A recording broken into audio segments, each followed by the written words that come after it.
പല്ലിൽ കമ്പി ഇടുന്ന കാര്യം അന്വേഷിക്കാൻ വരുമ്പോൾ എല്ലാവരും ചോദിക്കുന്ന ഒരു കാര്യമാണ്, ഡോക്ടറെ പല്ലെടുക്കുമോ, പല്ലെടുക്കാതെ കമ്പി ഇടാൻ പറ്റുമോ എന്നൊക്കെ. നമുക്ക് പല്ലെടുക്കാതെയും കമ്പി ഇടാൻ പറ്റും, പല്ലെടുത്തിട്ടും കമ്പി ഇടാൻ പറ്റും. കമ്പി ഇടുന്ന ട്രീറ്റ്മെൻറ്റ് നമുക്ക് പല്ലെടുക്കാതെയും എടുത്തിട്ടും ചെയ്യാൻ പറ്റും. നമ്മൾ പൊതുവേ ചെയ്യുന്ന കാര്യം എന്ന് പറഞ്ഞാൽ നമുക്ക് സ്പേസ് ഉണ്ടാവില്ല, ഈ പല്ലിനകത്തോട്ട് പോകാനുള്ളൊരു സ്പേസ് ഉണ്ടാവണം വായ്ക്കകത്ത്. അങ്ങനെ ഇല്ലാത്ത കേസുകളിലാണ് നമ്മൾ പല്ലെടുത്തിട്ട് ട്രീറ്റ്മെൻറ്റ് ചെയ്യുന്നത്. അതായത് പല്ലുകളുടെ ഇടയിൽ ഗ്യാപ്പുള്ളവർക്ക് പല്ലെടുക്കാതെ തന്നെ നമുക്ക് ട്രീറ്റ്മെൻറ്റ് ചെയ്യാൻ പറ്റും.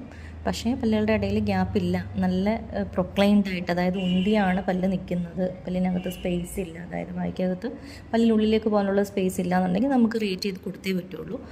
അപ്പോൾ അതിന് പ്രത്യേകിച്ച് വേറെ പ്രശ്നങ്ങളോ അതല്ലാതെ ഒരു സൈഡ് എഫക്റ്റോ അല്ലെങ്കിൽ തലയ്ക്ക് വല്ല പ്രശ്നമോ അങ്ങനെയൊന്നും ഉണ്ടാവില്ല.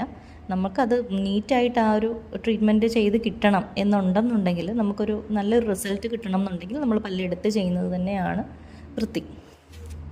കൂടുതൽ ഡെൻ്റൽ ടിപ്സിനായി ഈ പേജ് ഫോളോ ചെയ്യും.